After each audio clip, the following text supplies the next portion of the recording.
What's up, Corinth teens and Corinth teens families? Welcome to an episode of Family Convos, a post-youth group family discussion where you guys gather and talk about connection to Christ. Thanks for tuning in.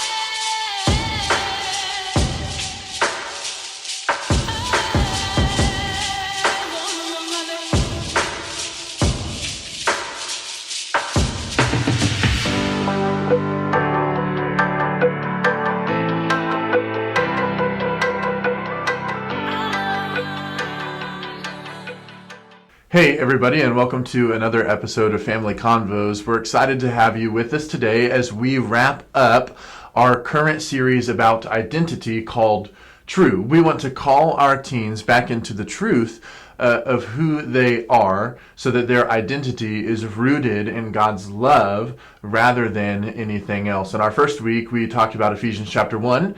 Last week, we talked about Ephesians chapter 2. And today, we zoned in on Ephesians chapter 3.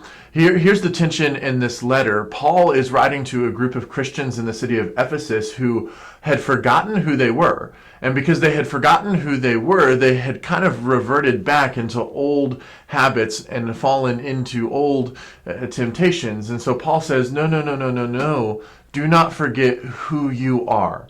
You are a child of God. And so over the last 3 weeks, we've had great conversations with our teens. Hopefully you have had great conversations at home. Here's what I want to do right now. I just want to read the text for you today that we spent some time in, and then we'll talk about that for a minute.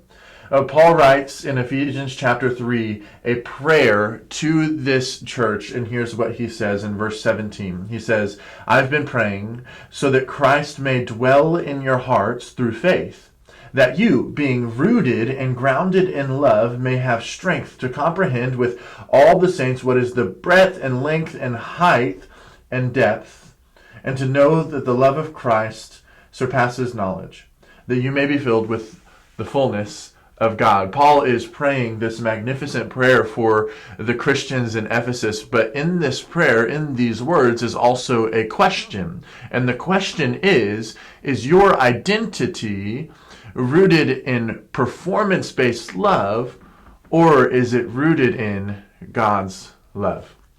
And we've got this problem in our society, especially for teenagers, where so many of us feel like our performance is what gives us value. And so we do everything we can to perform well. Because when we perform well, we receive accolades and accomplishments, and therefore also the approval from everyone around us, our peers, our leaders, our teachers, our coaches. And when we perform poorly, it actually reflects poorly on our character. But that's just a performance-based love.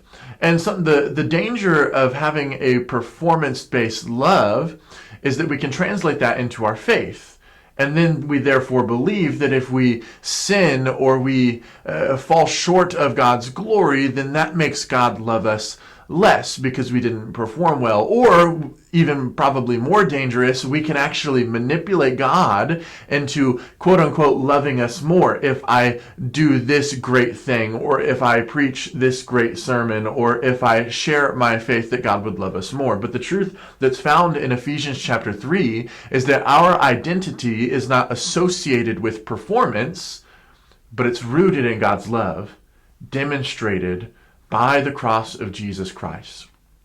Your identity is not associated with performance. It's rooted in God's love. So, you can't make God love you any less. So stop worrying. But you can't make God love you anymore. So stop trying. That's good news today. So here's some questions for you to discuss as a family. What does it look like to believe that your identity is rooted in God's love rather than in performance? Question number 2.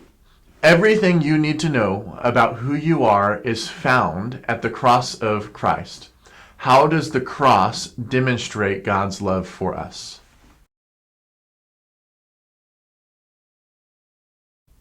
Question number 3, how can we pray for each other as a family this week? Thanks for joining us on another episode of Family Convos. We hope that conversation went super well. Let me just give you a heads up of what's coming next. Next Wednesday, the 17th, we are having a special night of worship, a great opportunity to invite some friends to come out and to experience a really great interactive and worship experience. We'll play some games with our small groups. We'll have a good time.